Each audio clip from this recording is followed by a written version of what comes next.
Hello students, आज हम class 12th का अकाउंट का सिलेबस सीख रहे हैं।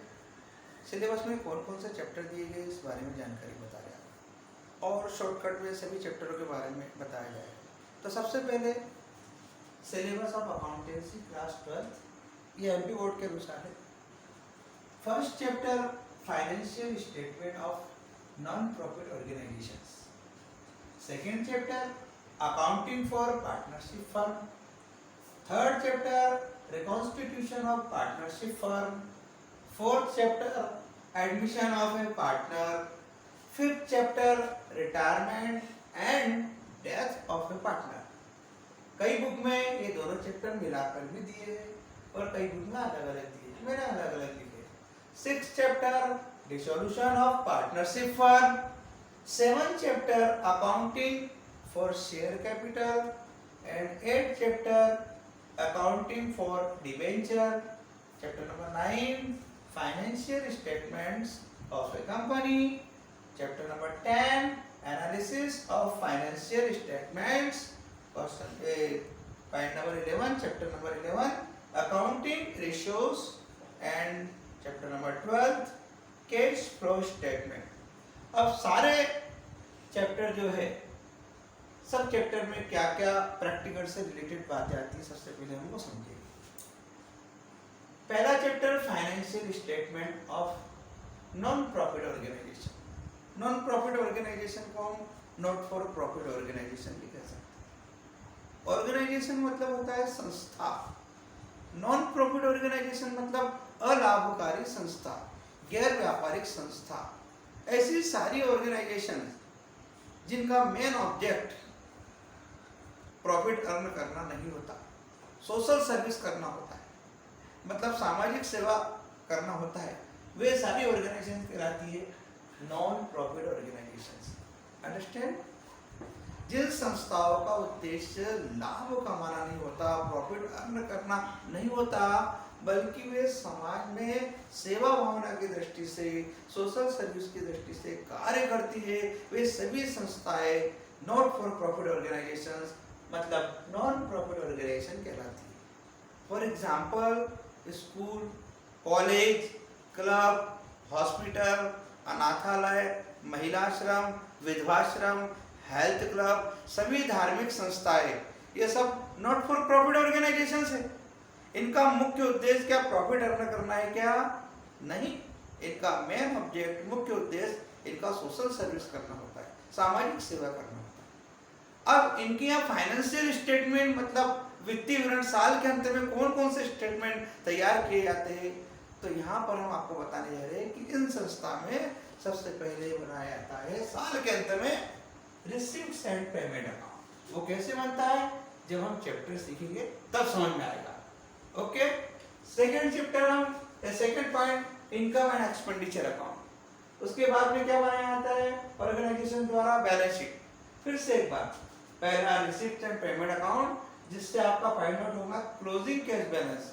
दूसरा इनकम एंड एक्सपेंडिचर अकाउंट जिससे फाइंड आउट होता है सरप्लस या डेफिसिट। जैसे प्रॉफिट एंड लॉस अकाउंट बनता है वैसे इनकम एक्सपेंडिचर अकाउंट बनता है। बस दोनों में डिफरेंस ये है कि वो एक व्यापारिक संस्था बनाती है और ये गैर व्यापारिक संस्था बनाती है। तो सरप्लस मीन्स बचत, डेफिसिट मीन्स घाटा। फिर अंत में बनाया जाता है बैलेंस शीट। बैलेंस शीट भी दो तरीके से बनाया जाता है, एक तो होता है opening balance sheet. Opening balance sheet से क्या फाइंड आउट होता है? Capital fund. And closing balance sheet, closing balance sheet से कुछ फाइंड आउट नहीं होता, बस फाइनेंशियल कंडीशन की जानकारी पता चलती है कि फाइनेंशियल कंडीशन क्या है। Understand? Okay, second chapter accounting for partnership firm. Accounting for partnership firm, partnership के बारे में आप 11th क्लास में बहुत अच्छे से थ्योरेटिकल नॉलेज लेकर आए हैं कि पार्टनरशिप का meaning, definition, characteristics and types, ये सब थ्योरेटिकल नॉलेज आपने बिजनेस स्टडी में 11th क्लास में लिया था। बट 12th क्लास में पार्टनरशिप में अकाउंटिंग वर्क कैसे होता है वो सारी जानकारी इस चैप्टर में दी गई है। जैसे हमने 11th में आपने फाइनेंशियल स्टेटमेंट तैयार किए थे, वो सोल ट्रेडर के थे, एकल व्यापारी के थे। उसमें आपने सबसे पहले प्रिपेयर किया था trading account, profit and loss account और फिर बैलेंस शीट बनाया था।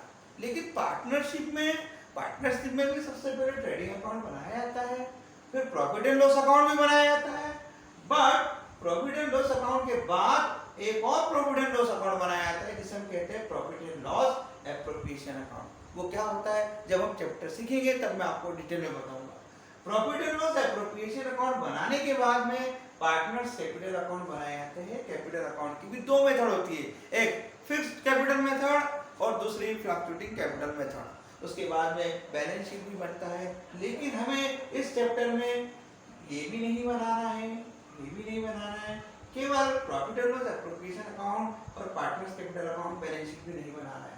सिर्फ ये बीच की दो बातें हमें पूछी जाती है इस चैप्टर में, profit and loss appropriation account and second partners capital account. और इस चैप्टर में एक और बात पूछी गई है, एक और टॉपिक है वैल्यूएशन ऑफ गुडविल। गुडविल क्या होती है ये सब जानकारी आपको जब चैप्टर स्टार्ट करेंगे तब हम बताएंगे। अभी हम शॉर्टकट सीख रहे हैं हर चैप्टर के बारे में। तो फर्स्ट चैप्टर हमारा हो गया, सेकंड भी हो गया, okay. Third chapter reconstitution of partnership firm. Reconstitution क्या होता है? रिकॉन्स्टिट्यूशन का मतलब होता है पुनर्गठन। यदि फर्म में किसी भी प्रकार का कोई परिवर्तन होता है तो उसे हम रिकॉन्स्टिट्यूशन कहते हैं। परिवर्तन मीन्स जैसे रेशो चेंज हो रहा है, पार्टनर्स का रेशो चेंज होना, फर्म में कोई न्यू पार्टनर आना, फर्म से कोई ओल्ड पार्टनर जाना, और फर्म का एकीकरण होना, दो फर्मों का एकीकरण होना, किसी पार्टनर की डेथ हो जाना, ये सब परिवर्तन तो है। तो इन्हें हम सब क्या कहेंगे? पुनर्गठन। ये पुनर्गठन की कंडीशन है। Change in ratio, admission of A partner, retirement of partner, death of A partner, amalgamation of firm. यदि रेशियो चेंज वाली बात आती है तो रिकॉन्स्टिट्यूशन का क्वेश्चन है। Admission, retirement, death, amalgamation of firm ये तो सिलेबस में नहीं है, लेकिन admission, retirement and death of partner ये सब सिलेबस में है, लेकिन इनके चैप्टर अलग अलग से बनाए गए हैं। एडमिशन का चैप्टर आप देखें, ये एडमिशन का चैप्टर बना है। Retirement and death of partner ये चैप्टर नेक्स्ट है। इसलिए ये सब रिकॉन्स्टिट्यूशन से रिलेटेड चैप्टर है, admission, retirement and death. But ये इसमें बहुत बड़ा चैप्टर है ये, इसलिए इनको अलग अलग से रखा गया है। इसलिए इस चैप्टर में रिकॉन्स्टिट्यूशन ऑफ पार्टनरशिप फर्म में ओनली रेशियो कैलकुलेशन है, मतलब रेशियो चेंज होता है तो किसी पार्टनर का रेशियो कम होता है, किसी पार्टनर का रेशियो बढ़ जाता है। कम होना सैक्रिफाइस कहलाता है, बढ़ना गेनिंग कहलाता है। मतलब इस चैप्टर में आपको सिर्फ सैक्रिफाइसिंग और एंड गेनिंग रेशियो का कैलकुलेशन करना है, सैक्रिफाइसिंग एंड गेनिंग रेशियो का calculation, okay. Chapter number 4, admission of A partner. मतलब फर्म में यदि कोई पार्टनर आ रहा है तो उसे एडमिशन ऑफ पार्टनर कहेंगे। फॉर एग्जांपल जैसे फर्म में ए, बी और सी 3 पार्टनर है, उनका रेशियो 3:1 है। 3:1 मतलब टोटल इनकी हो गई 6। फर्म में डी को एडमिशन दिया तो ये कहलाएगा एडमिशन ऑफ ए पार्टनर। अब डी को क्या रेशियो दे रहे, मान लीजिए 1/4 शेयर्स रेशियो दे रहे प्रॉफिट में, तो जब ऐसी क्वेश्चन में कंडीशन आएंगी तो उस समय आपको बोले calculation of new profit sharing ratio. इस चैप्टर में न्यू प्रॉफिट शेयरिंग रेशियो मतलब नए पार्टनर के आने पर new profit sharing ratio find out करना पड़ेगा। सेकंड बात, जब न्यू पार्टनर आता है तो उसको कैपिटल और गुडविल का मनी लेकर आना पड़ता है। तो जब न्यू पार्टनर कैपिटल, गुडविल दोनों आइटम या दोनों में से कोई एक आइटम लाता है तो उस संबंध में जर्नल एंट्रीज फर्म की बुक में बनाई जाती है। वह कैसी बनती है वो भी आपको इसमें सीखना है। थर्ड कंडीशन, न्यू पार्टनर जिस डेट पर आ रहा है, जिस तिथि पर आ रहा है, उस समय फर्म के असेट्स और लायबिलिटीज जो होती है वो उसको असेट लायबिलिटीज की वो वैल्यू बताना पड़ती है। अब असेट्स और लायबिलिटीज कम ज़्यादा होते ही रहते हैं, तो असेट्स और लायबिलिटीज की वैल्यू इंक्रीज डिक्रीज, कमी वृद्धि, इंक्रीज डिक्रीज होती रहती है असेट्स और लायबिलिटीज की वैल्यू। तो इंक्रीज डिक्रीज वैल्यू को रिकॉर्ड करने के लिए एक अकाउंट प्रिपेयर किया जाता है, वो अकाउंट कहलाता है रिवैल्यूएशन अकाउंट। कौन सा अकाउंट? Revaluation account. इसमें असेट्स और लायबिलिटीज से रिलेटेड इंक्रीज और डिक्रीज वैल्यू को रिकॉर्ड किया जाता है। फिर इसके अंतर्गत पार्टनर्स कैपिटल अकाउंट बनते हैं। मान लीजिए फर्म में 3 पार्टनर्स है, ए बी सी, एक नया पार्टनर आ रहा है डी, तो पार्टनर्स कैपिटल अकाउंट 4 अकाउंट बनेंगे, ए बी सी और डी। पार्टनर्स कैपिटल अकाउंट जब बनाया जाएगा तो 4 कॉलम हो जाएंगे अकाउंट में, ए बी सी और डी। ओके, उसके बाद में बैलेंस शीट। बैलेंस शीट कैसे बनती है वो तो जब हम चैप्टर पढ़ेंगे तभी आपको समझ में आएगा। आपको शॉर्टकट में समझ जाए कि इस चैप्टर में आपको क्या सीखना है, calculation of new profit sharing ratio, फिर क्या सीखना है आपको, जर्नल एंट्रीज बनाना सीखना है, फिर क्या सीखना है, रिवैल्यूएशन अकाउंट बनाना है, फिर पार्टनर्स कैपिटल अकाउंट प्रिपेयर करना है और फिर बैलेंस शीट प्रिपेयर करना है। एक मिनट आगे और बताना चाहूंगा, एडमिशन ऑफ ए पार्टनर में जो प्रोसेस है, जो प्रोसेसिंग है, सेम वही प्रोसेस आपको retirement and death of A partner में भी करना है। रिटायरमेंट मींस जब किसी चालू बिजनेस में से कोई पार्टनर फर्म छोड़कर चला जाता है। फॉर एग्जांपल ए बी और सी, इनका रेशियो 3:1 है, 3:1 की टोटल होती है 6, सबके अपॉन में 6 होती है। बी फर्म छोड़कर जा रहा है, इसको बोलेंगे रिटायरमेंट ऑफ पार्टनर। या बी की डेथ हो जा रही है तो डेथ ऑफ ए पार्टनर। तो रिटायरमेंट एंड डेथ दोनों ही कंडीशन में यही सब प्रोसेसिंग होगी। ऐसी कंडीशन में भी रिमेनिंग पार्टनर्स का new profit sharing ratio calculate किया जाएगा। और जो पार्टनर रिटायर हो रहा है या किसी पार्टनर की डेथ हो रही है तो गुडविल कैसे फाइंड आउट करेंगे, उसका शेयर क्या होगा, उसके लिए जर्नल एंट्री बनाई जाएगी। और सेम वैसे ही रिवैल्यूएशन अकाउंट ओपन किया जाएगा। असेट्स और लायबिलिटीज की प्राइस में कभी वृद्धि होती है, इंक्रीज डिक्रीज होती है, कभी वृद्धि की एंट्री करने के लिए जो अकाउंट ओपन किया जाता है वो रिवैल्यूएशन अकाउंट कहलाता है। उसके बाद में इसमें ही पार्टनर्स कैपिटल अकाउंट बनेंगे, तीनों अकाउंट बनेंगे ए बी सी के, और बी जो जा रहा है उसका जो मनी ड्यू होगा फर्म उसे दे देगी। और उसके बाद में बैलेंस शीट बनेगा ए और सी का। सेम प्रोसेस जो एडमिशन में है वही प्रोसेस रिटायरमेंट एंड डेथ में है। अंडरस्टैंड? ओके। अब 6 चैप्टर, किसी बुक में 5 चैप्टर है, किसी बुक में 6 चैप्टर है। Dissolution of partnership firm. Dissolution का मतलब होता है समापन होना, फर्म का विघटन होना, end of the firm.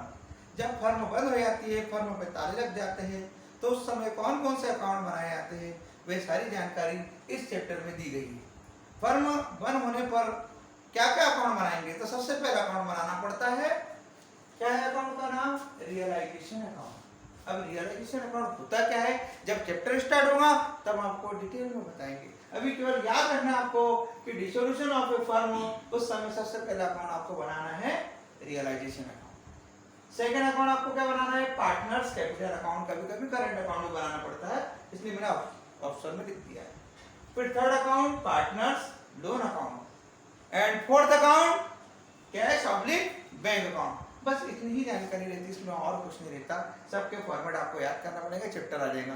Okay, 7 chapter accounting for share capital. यहाँ से जितने भी चैप्टर है बेटे वो सब कंपनी से रिलेटेड है, और आपने कंपनी का मीनिंग, डेफिनेशन, टाइप्स ये सब 11th क्लास में पढ़ के आए हैं।